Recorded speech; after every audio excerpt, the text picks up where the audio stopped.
কিছু কিছু ভুল আমাদের আছে, একটু মন দিয়ে শুনবেন। সেই ভুলগুলো শুনুন। কি ভুল? দেখবেন এখনকার মায়েরা আপনাদের এখানে অন্য জায়গাতে খাটো পোশাক পরছে। আমি সবার কাছে নিবেদন করে যাব, আপনি মা হয়ে খাটো পোশাক পরবেন না। যদি মা হয়ে খাটো পোশাক পরেন, আপনার মেয়ে আরো কত খাটো পোশাক পরবে আপনি চিন্তা করতে পারবেন না। তখন মেয়েকে আপনি বলতে পারবেন না যে তুই খাটো পোশাক ছাড়, কারণ তুমি তো শুরু করেছো, তোমার মেয়ে শুরু করবে। প্রত্যেকটি দাদা ভাইকে বলবো, বাচ্চা মেয়ে বলছে বাপি, এই যে বাপি আমাকে বাজারে নিয়ে চলো। ছোট মেয়ে বাবা নিয়ে যাচ্ছে, মেয়েটা বলছে বাপি আমাকে কাটা পোশাক কিনে দাও, ছোট ছোট পোশাক পরবো। এখন বাবা মনে মনে ভাবছে ছোট্ট মেয়ে, কোনো অসুবিধা নাই, কিনে দিই। ছোট্ট মেয়েটাকে বছরের পর বছর কাটা পোশাক কিনলো। মেয়ের যখন 16 বছর বয়স হলো, তখন আর বাবা মাকে বাজার করতে ডাকবে না, নিজে যাবে। এমন কাটা পোশাক কিনবে যে বাবার সামনে দাঁড়ালে বাবার লজ্জায় মেয়ের দিকে তাকাতে পারবে না। এই রকম পোশাক বাচ্চাকে আপনারা দেবেন না, বারবার বলা রইল। হ্যাঁ, শুনে রাখুন, ওই মেয়ে যখন কিডন্যাপ হয়ে যাবে, পুরুষের লোভী চোখ চুরি করে নিয়ে যাবে মেয়েটাকে, আপনি প্রশাসনকে দায়ী দেবেন, আপনি সরকারকে দায়ী দেবেন। আমি বলবো ওদেরকে দায়ী না দিয়ে, আপনার মেয়ে যখন কিডন্যাপ থেকে ফিরবে, আপনি রাগে বলবেন কোথায় ছিলি এতক্ষণ, গালে চটটা মারতে যাবেন। আমি বলবো আপনার মেয়ের গালে চটটা না মেরে আপনার গালে মারুন। আপনি আপনার মেয়েকে তৈরি দিয়েছেন, যেমন তৈরি করবেন সেরকম শাস্তি আপনি পাবেন। এখনকার ছেলেদের নদিয়া বাদ দিয়ে অন্য জায়গাতে, নদিয়া বাদ দিয়ে কেন বলছেন, এখানে গান করছি বলা যাবে না, আবার বেরিয়ে যাবো যদি ধরে আমাকে। নদিয়া বাদ দিয়ে কেন, এখনকার ছেলেরা দেখবেন হানি সিং কাট চুল দেখেছেন, চুল, ওই চুলটার নাম হানি সিং কাট। মানে এইখানটা গোটায় চেঁচে দিয়েছে, সামনে একটু রেখে দিয়েছে ঝুঁটির মতো। তো আমি এইদিকে তাকাবেন, আমি যদি হানি সিংকে পেতাম তাহলে বলতাম ভাই গোটাটায় মাথাটা চেঁচে দাও, একটা শিখি রেখে দাও, হিন্দু ছেলেগুলো তোমাকে দেখে ওরকম করবে, সব মহাপ্রভুর দলের নাম লিখিয়ে ফেলবে। যদি হানি সিং থাকে তাহলে আমি বলতাম হানি সিংকে।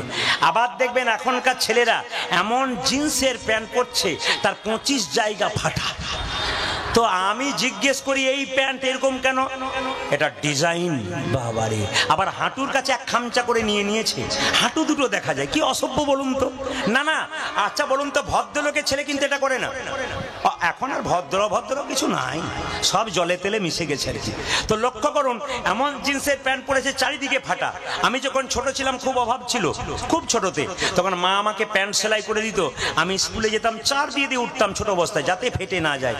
মাকে এখন বলি, মা এখনকার দিনে আমার যদি জন্ম হতো, তোমাকে আর প্যান্ট সেলাই করতে হতো না, যত ফাটা প্যান্ট হতো তত দাম বেশি হতো।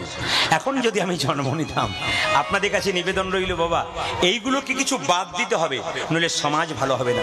প্রত্যেকটি যুব সমাজের কাছে আমার নিবেদন রইল, এমন কিছু পোশাক পরো না যে পোশাকটা পরলে বেশিরভাগ মানুষ তোমাকে দেখছে কিন্তু ভালো চোখে দেখছে না, খারাপ চোখে দেখছে। তুমি বুঝতেই পারছো না তোমাকে কত খারাপ চোখে দেখছে। আমি আপনাদের জন্য বলবো, বাচ্চাকে সেই পোশাক পরান যে পোশাক পরলে বাচ্চা যেন কৃষ্ণ ভক্ত হতে পারে, বাচ্চা যেন গৌর ভক্ত হতে পারে। ও মায়েরা, আবার একটা নিবেদন দেখবেন, একটা স্বামী স্ত্রী যখন কোনো ভোজ বাড়িতে যায়, তখন কি বলে বলুন তো, কেউ যদি জিজ্ঞেস করে এটা তোমার কে গো, তখন ভদ্রলোক বলে এটা আমার ওয়াইফ, লাইফ পার্টনার। কি ডিজাইনে বলে, এটা আমার ওয়াইফ, লাইফ পার্টনার। এটা আমার ওয়াইফ মানে যে নষ্ট করেছে আমার লাইফ, যে আমার জীবনটাকে নষ্ট করলো সে ওয়াইফ। আপনাদের নদিয়াতে মাথার কাপড় খুব ভালো, আমি দেখতে পেলাম। আপনার নদিয়াতে মাথার কাপড় সবাই নেয়।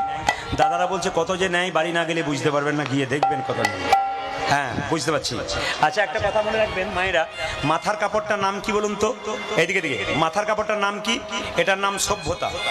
যে মেয়ে কাপড়টা নেয় তাকে সভ্য মেয়ে বলা হয়, আর যে মেয়ে কাপড়টা নেয় না তাকে অসভ্য মেয়ে বলা হয়।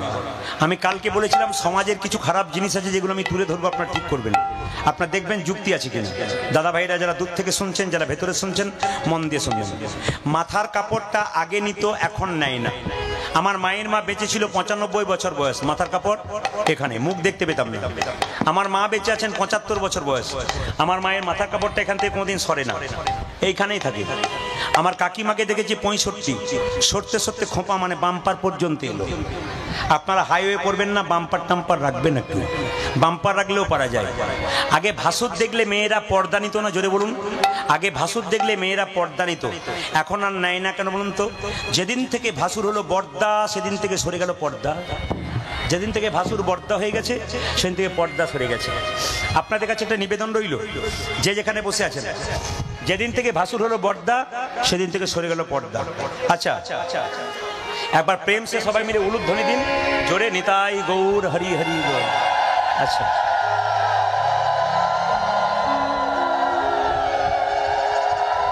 বেশ, ওটা দানের ব্যবস্থা হচ্ছে, আমি পরে বলে দেবো। আপনারা জোরে বলুন, রাধা রানী কি, বাহ, শ্যাম সুন্দর কি, মদন মোহন কি, হরিবাসর কি, সাধুগুরু বৈষ্ণব কি, খিদে পেয়েছে কি, না বলুন তো জয় বলছেন।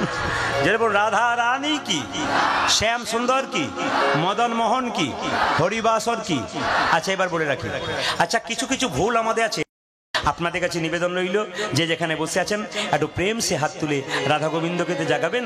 সবাই হাত তুলে একবার গান, হাত তুলে কৃষ্ণ কেশব, সবাই তালি দিয়ে একসঙ্গে, কৃষ্ণ কেশব প্রেম সে সুধা মাখা এই নাম, হরি নাম মধু মাখা এই নাম।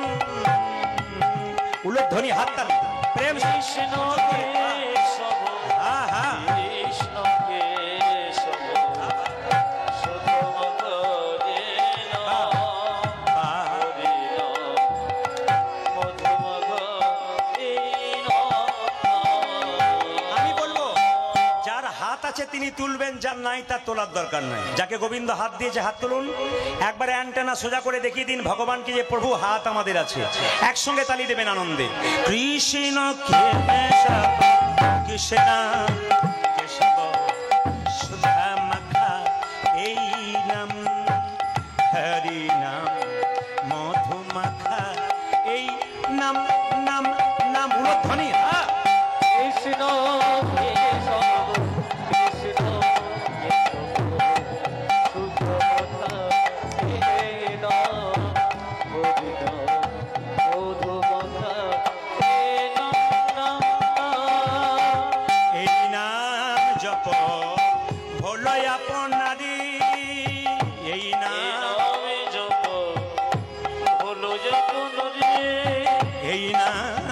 জপ হলো আপনারে, দূরে যাবে তৃষা প্রেম বারাবারে। এই নাম জপ হলো আপনারে, ভুলে যা। নিতাই গৌর হরি হরি বল। প্রেম সে উলুধ্বনি, উলুধ্বনি।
আপনারা একটু জোর করে বলবেন, সংসারে ভগবানকে পাওয়া যায় না সংসারে বাইরে পাওয়া যায়? জোরে বলুন, সংসারে পাওয়া যায় না সংসারে বাইরে পাওয়া যায়? হ্যাঁ, সংসারে পাওয়া যায়। একটু তত্ত্বগুলো শুনবেন। ঘর বাড়ি ত্যাগ করে বলে কৃষ্ণ হরে হরে, তুং দিয়ে যায় বৃন্দাবন। বাড়ি ছেড়ে তো চলে গেছে, ঘর যে তার মনে আছে, এই ত্যাগে পাওয়া যায় না শ্রীনন্দের নন্দন। আপনি আরংঘাটা থেকে বৃন্দাবনে যাচ্ছেন, মাঝ রাস্তায় মনে পড়ে গেল মেয়েটা বড় হলো, বিয়ে দেওয়া হয়নি, ছেলেটার চাকরি হয়নি। এরকম কিছু চিন্তা যারা আছে গোবিন্দ সে পাবে না। পেয়েছিল কে? জনক রাজা ঋষি, যিনি পুণ্যত্যাগী ছিলেন, তিনি কোনোদিন সংসার ত্যাগ করেন নাই। সোনার পুরীতে বসে থাকতো, মনকে সে যে গোলকে রাখতো, এরকম ত্যাগী হওয়া যায়, কৃষ্ণচরণ পাওয়া যায়। মা, আপনাদের 2 ভরি 4 ভরি সোনা হলে কত অহংকার হয়, রাস্তায় দেখাতে দেখাতে যান, মালা দোলাতে দোলাতে যান।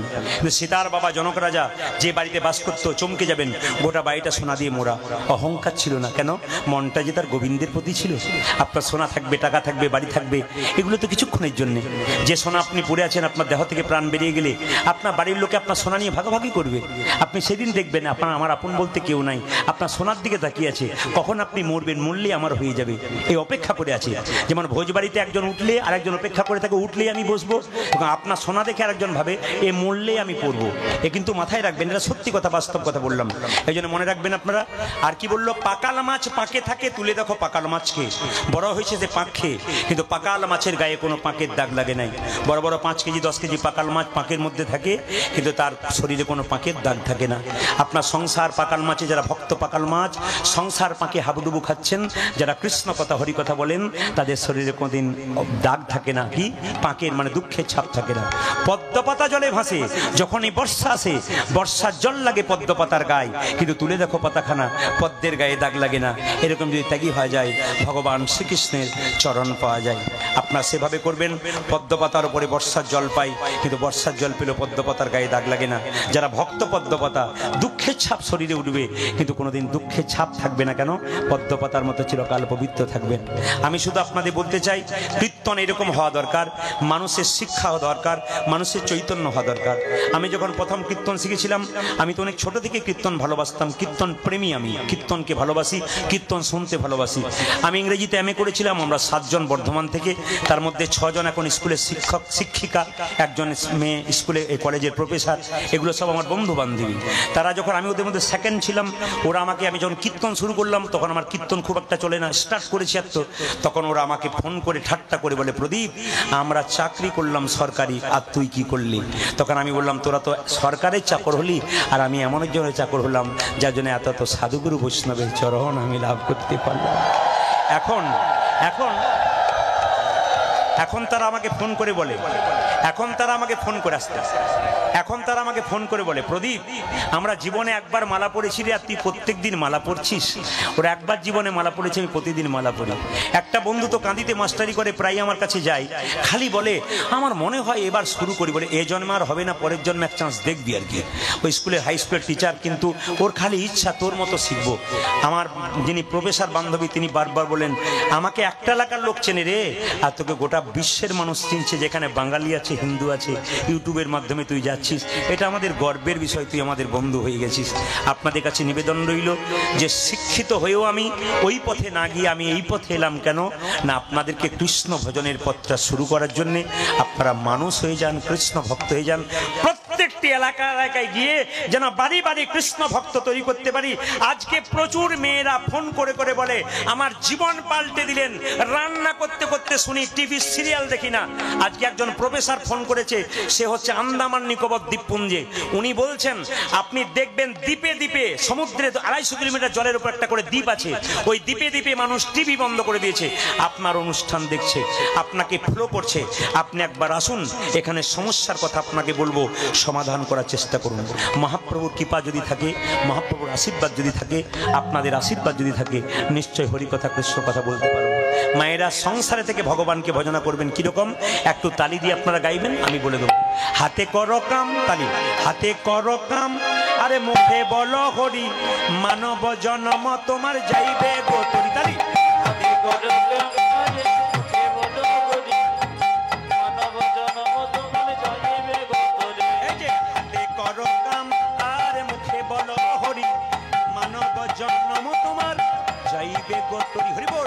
হাতে করো কাম, আরে মুখে বলো হরি, মানব জন্ম তোমার যাইবে গোতরি।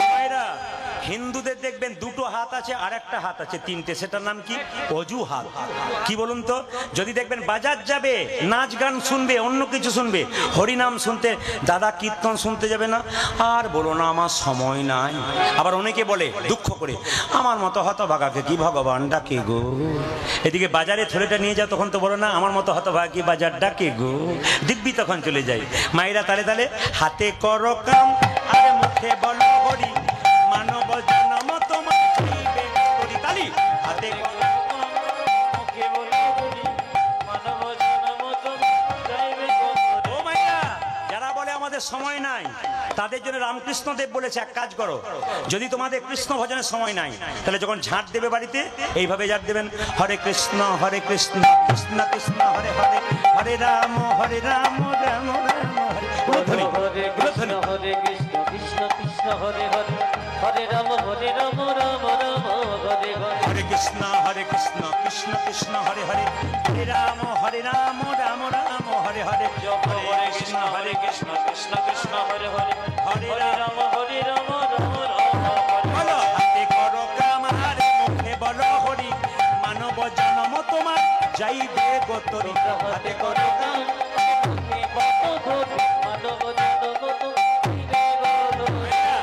সংসারে থেকে ভগবানকে পাওয়া যায়, সংসারে বাইরে পাওয়া যায় না। একদিন নারদ মুনি ভগবান কৃষ্ণকে বলছে, প্রভু তোমার সবচাইতে বড় ভক্তকে? ভগবান বলছে, নারদ সংসারে থেকে যে ডাকে সে বড় ভক্ত। ভগবান বলছে, নারদ সংসারী ভক্ত বড়, তুমি নও। নারদের মাথা খারাপ হয়ে গেল, দিন নাই রাত নাই আমি নারায়ণ নারায়ণ করে মরি, আমি কেন বড় ভক্ত হব না? নারদ বলল, পরীক্ষা দিতে পারবে? বলে হ্যাঁ দেবো। ভগবান বলল, নারদ তোমাকে এক বাটি সর্ষের তেল দিলাম, কানায় কানায় পরিপূর্ণ, 50 হাত যাবে, 50 হাত আসবে, এক ফোঁটা তেল যেন না পড়ে। নারদ বলছে, কোনো ব্যাপার নাই, 50 হাত যাবো, 50 হাত আসবো, এক ফোঁটা তেল পড়বে না। নারদ কাঁপতে কাঁপতে 50 হাত এসেছে, 50 হাত গিয়েছে, প্রভু 50 হাত গেলাম, 50 হাত এলাম, এক ফোঁটা তেল পড়ে নাই। ভগবান বলছে, নারদ তুমি যে 50 হাত গেলে, 50 হাত এলে, আমার কথা কবার বলেছিলে? বলছে, এক বাটি তেলের কথা ভাবতে ভাবতে তোমার কথা ভুলে গেছি। তুমি তো এক বাটি তেলের কথা ভাবতে ভাবতে আমার কথা ভুলে গিয়েছিলে।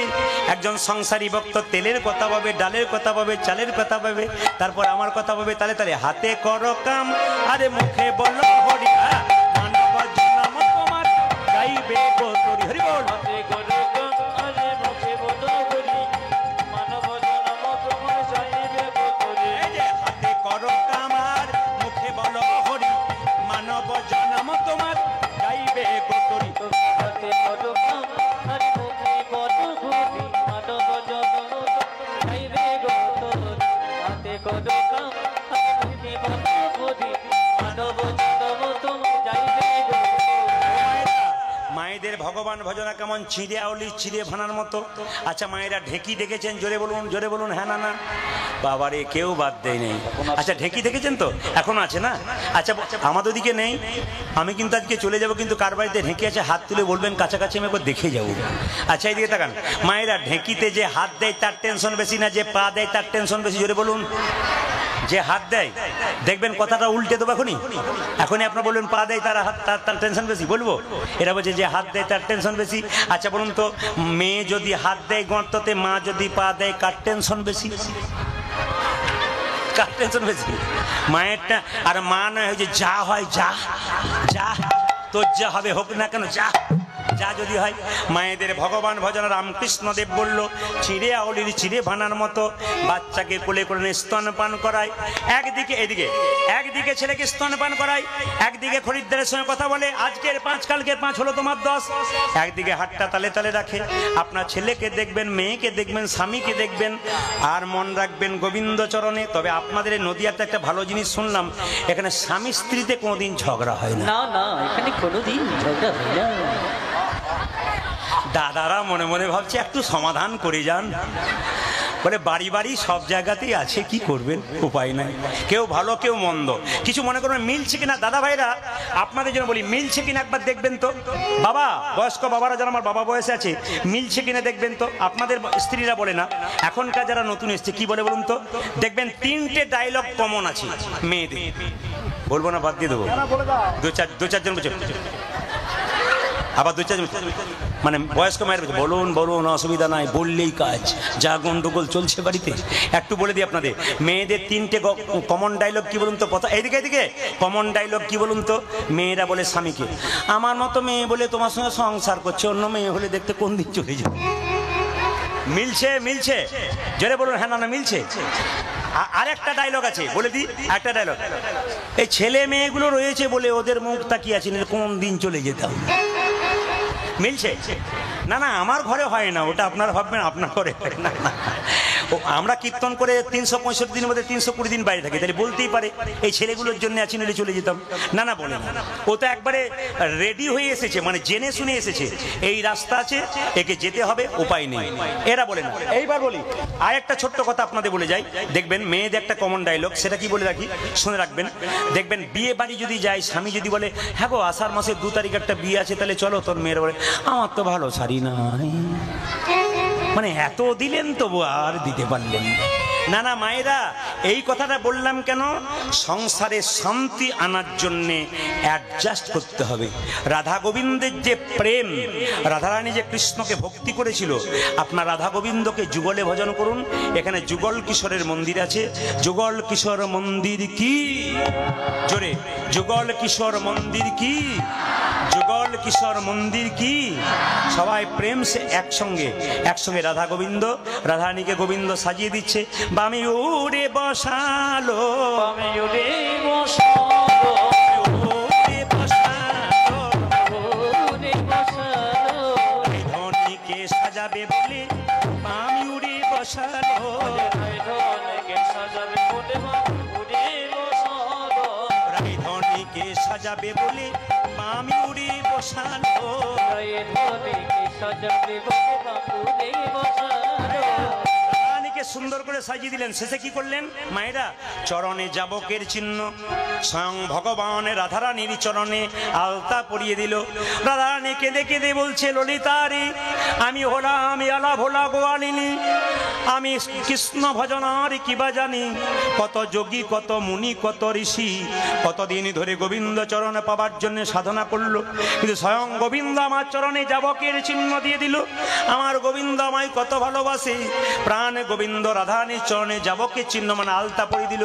কেঁদে কেঁদে বলছে, ওই চরণে রইলাম, ওই চরণে রইলাম, ওই চরণে রইলাম, ওই চরণে রইলাম, চরণ ছাড়া করোনা রাই, ওই চরণে রইলাম, ওই চরণে ছাড়া করোনা করোনা কি, ওই চরণে রইলাম, ভগবান রাধারানীকে বলছে, ওই চরণে রইলাম, চরণে রইলাম, চরণ ছাড়া করোনা রাই, ওই চরণে রইলাম, ওই চরণে ছাড়া করোনা রয়, ওই চরণে রইলাম। যে মেয়েরা দেখবেন খুব পরিষ্কার হয়, তাদের এখানে যদি একটা তিল থাকে তাকে দেখতে খুব ভালো লাগে। তো রাধারানীর এখানে তিল ছিল না, প্রাণ গোবিন্দ কি করলো, একটা ছোট্ট কাজলের ফোঁটা দিয়ে দিল। এত সুন্দর রাধারানীকে লাগছে, যেন ভ্রমরি উড়ে বসলো রে, ভ্রমর উড়ে বসিল রে, ভ্রমর উড়ে বসলো রে, ভ্রমর উড়ে বসিল রে, রাই কমলের নিম্ন তলে ভ্রমর উড়ে বসলো রে। তাই কমলার নিম্ন তলে ভ্রমর উড়ে বসিল রে, পণ্ডিত বললো না, যে সে ভ্রমরা নয়, ও যে শ্যামে ভ্রমরাই বসলো রে, ভ্রমরাই বসিল রে, শ্যামে ভ্রমরাই বসলো রে, যেন সে ভ্রমরাই বসিল রে, কমলের নিম্ন তলে শ্যামে ভ্রমরা বসলো রে। তাই কমলের নিম্ন তলে সে ভ্রমরাই বসিল রে। রাধারানীকে সুন্দর করে সাজিয়ে দিল, গোবিন্দকে জাগিয়ে দিল। রাধারানী চলে গেলেন কোথায়, শ্বশুরালয়ে। মায়েরা এদিকে তাকান, গোবিন্দ চলে গেলেন নিজ মা যশোদার কাছে। আপনার সবাই লক্ষ্য করবেন, রাধারানী যখন স্নানে যাচ্ছে তখন গোবিন্দকে দর্শন করবে সখীদের সঙ্গে, তখন গোবিন্দ কি করছিল মা, মানে গাভী দহন করার জন্য তৈরি হচ্ছে চালাকি করে। তো রাধারানীর দিকে তাকাতে তাকাতে গাভী সরে গেছে, ষাঁড় দাঁড়িয়ে গেছে, ষাঁড় দহন করতে শুরু করেছে। আর রাধারানী দেখতে পেয়ে মুচকি হেসে ফেলেছে। আর যখন এই মুচকি হেসে ফেলেছে। রাধারানীর সঙ্গে গোবিন্দের নয়নে নয়নে মিলন হয়ে গেছে। অনেক চাপের মধ্যে থেকে, অনেক কাজকর্মের মধ্যে ব্যস্ত থাকা সত্ত্বেও তিনি হরিনামে এসেছেন। আপনার ভগবানের কাছে প্রার্থনা করুন ওনার শরীর যেন সুস্থ থাকে, উনি যেন ভালো থাকেন, ওনার জীবনের পথ সুন্দর করতে পারেন। সবাই একটু উলুধ্বনি দিয়ে, হরিধ্বনি দিয়ে একটু প্রার্থনা করুন ভগবানের কাছে। উনি অনেক খুশিতে থাকুন, উনি খুশিতে থাকলে আমাদের খুশিতে রাখতে পারবেন। সবাই প্রার্থনা করুন ওনার পরিবারের সবাই যেন কৃষ্ণ ভক্ত হয়। প্রেম সে নিতাই গৌর হরি।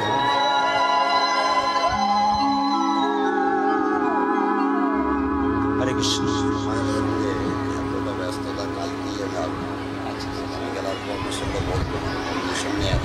আচ্ছা, দাদা খুব ব্যস্ততার মধ্যে আছেন, এর মধ্যে এসছেন, এই জন্য ধন্যবাদ জানাই দাদাকে। প্রার্থনা করি গোবিন্দের কাছে ওনার শরীর সুস্থ থাকুন, উনি ভালো থাকুন। সবাই মিলে প্রেম সে নিতাই গৌর হরি হরি। রাধা গোবিন্দকে আমরা জাগাবো। এই জাগানোর মধ্যে আমরা কি করব না, পদকর্তা বললেন কিভাবে জাগাচ্ছে দেখুন।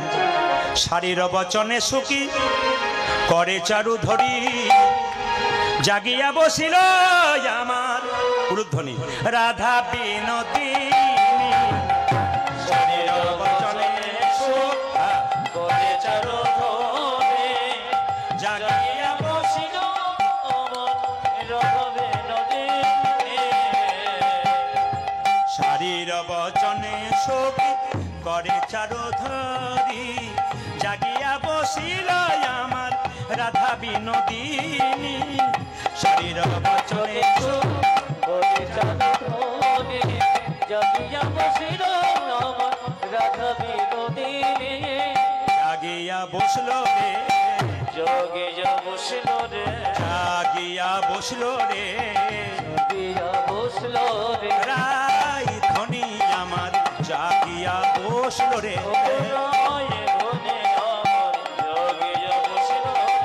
উঠে আসে বিনোদিনী হেরি শেষ রজনী, উঠে আসে বিনোদিনী হেরি শেষ রজনী, উঠে আসে বিনোদিনী হেরি শেষ রজনী, উঠে আসে বিনোদিনী হেরি শেষ রজনী। চমকিয়া চারি পানে চাই রাই ধ্বনি আমার, চমকিয়া চারি পানে চাই রাই ধ্বনি আমার, চমকিয়া চারি পানে চাই রাই ধ্বনি আমার। কহে না গর বড় আলিস পরিসর, কহে না গর বড় আলিস পরিসর, কহে না গর বড় আলিস পরিসর, কহে না গর বড় আলিস পরিসর। পদচাপি বধুরে জাগাই জাগাইল রে, পদচাপি বধুরে জাগাই জাগাই রে, পদচাপি বধুরে জাগাই জাগাইল রে, পদচাপি বধুরে জাগাই জাগাইল রে। দেখতে বলছে বাপ শ্বশুর কুল দুই কুল সমতুল, বাপ শ্বশুর কুল দুই কুল সমতুল, বাপ শ্বশুর কুল দুই কুল সমতুল, বাপ শ্বশুর কুল দুই কুল সমতুল।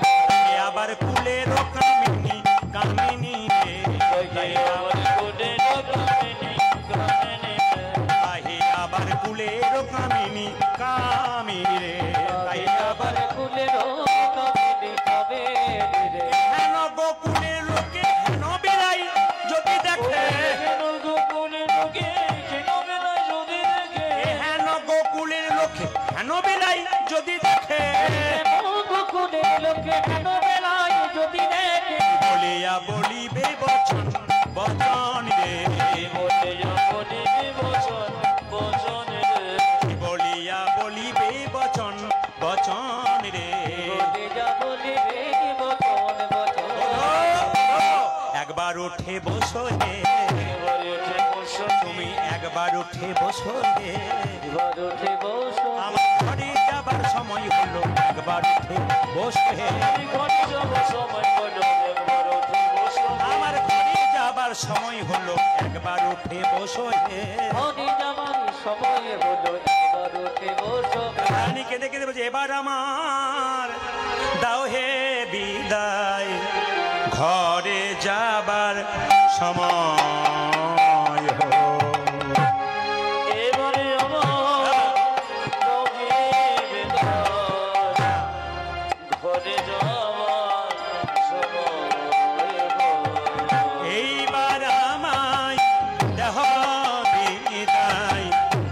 ঘরে যাবার সময় এই মানায় তবে বিদায় ঘরে যাবার সময় ঘরে আছে ননদিনী ঘরে আছে নানা ঘরে আছে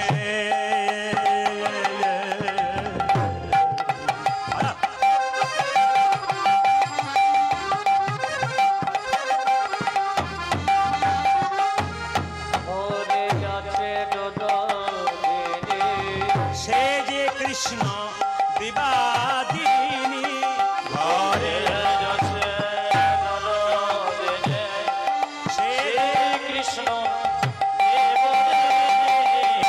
এবার আমায় দেহ বিদায় ঘরে যাবার